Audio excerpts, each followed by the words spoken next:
Assalamualaikum warahmatullahi wabarakatuh. Perkenalkan, nama saya Aldo Gesen Pratama, Program Studi Teknik Elektro 2019, Universitas PGRI Palembang. Baiklah, saya akan membahas materi ilmu sosial budaya dasar tentang manusia, nilai, moral, dan hukum. Latar belakang manusia, nilai, moral, dan hukum merupakan sesuatu yang tidak dapat dipisahkan. Masalah-masalah serius yang dihadapi bangsa Indonesia berkaitan dengan nilai, moral, dan hukum, antara lain mengenai kejujuran, keadilan, menjilat, dan perbuatan negatif lainnya, sehingga perlu dikedepankan pendidikan agama dan moral karena dengan adanya panutan, nilai, bimbingan, dan moral dalam diri manusia akan sangat menentukan kepribadian individu atau jati diri manusia, lingkungan sosial, dan lingkungan kehidupan setiap insan. Pengertian manusia, nilai, moral, dan hukum. Pengertian manusia. Secara bahasa, manusia berasal dari kata Sanskerta, Latin, yang berarti berpikir. Berakal budi atau makhluk yang berakal budi atau mampu menguasai makhluk lain. Secara istilah, manusia dapat diartikan sebuah konsep atau sebuah fakta, sebuah gagasan atau realitas, sebuah kelompok atau genus, atau seorang individu. Manusia adalah makhluk yang tidak dapat dengan segera menyesuaikan diri dengan lingkungannya. Pengertian nilai. Nilai dapat diartikan sebagai sifat atau kualitas dari sesuatu yang bermanfaat bagi kehidupan manusia, baik lahir maupun batin. Bagi manusia, nilai dijadikan sebagai landasan, alasan, atau motivasi dalam bersikap dan bertingkah laku, baik disadari maupun tidak. Pengertian moral. Moral adalah perbuatan atau tingkah laku atau ucapan seseorang berinteraksi dengan manusia. Apabila yang dilakukan seseorang itu sesuai dengan nilai rasa yang berlaku di masyarakat tersebut dan dapat diterima serta menyenangkan lingkungan masyarakatnya, maka orang itu dinilai mempunyai moral yang baik. Begitu juga sebaliknya. Jadi, moral adalah tata aturan norma yang berlaku bersifat abstrak yang mengatur kehidupan manusia untuk melakukan perbuatan tertentu dan sebagai pengendali yang mengatur manusia untuk menjadi manusia yang baik.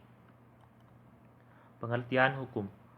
Hukum adalah sistem yang terpenting dalam pelaksanaan atas rangkaian kekuasaan kelembagaan dari bentuk penyalahgunaan kekuasaan dalam bidang politik, ekonomi, dan masyarakat dalam berbagai cara dan bertindak sebagai perantara utama dalam hubungan sosial antar masyarakat terhadap kriminalisasi dalam hukum pidana.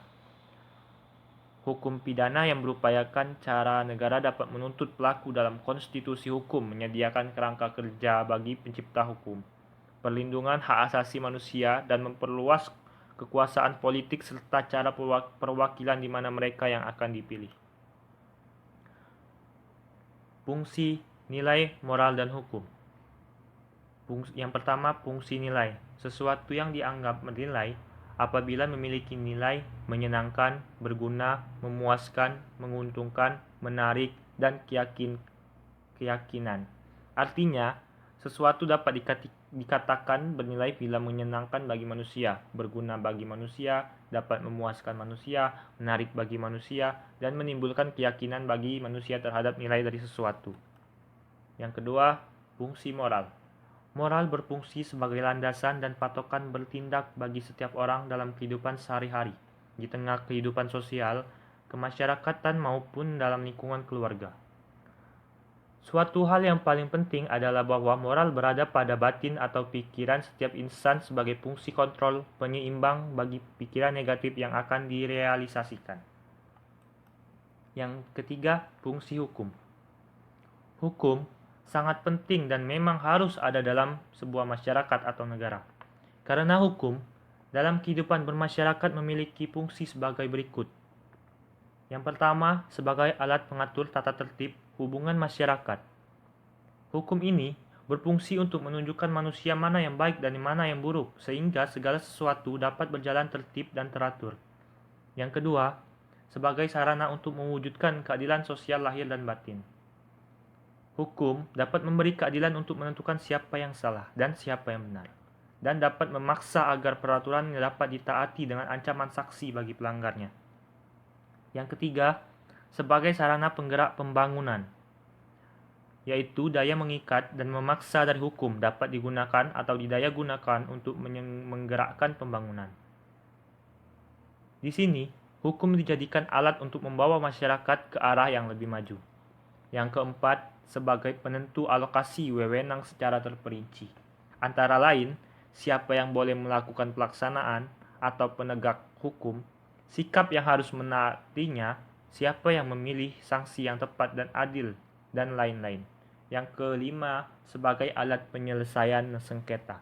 Contohnya, persengketaan harta waris dapat segera selesai dengan ketetapan hukum waris yang sudah diatur dalam hukum perdata. Yang keenam, memelihara kemampuan masyarakat untuk menyesuaikan diri dengan kondisi kehidupan yang berubah, yaitu dengan cara merumuskan kembali hubungan-hubungan esensial di antara anggota masyarakat.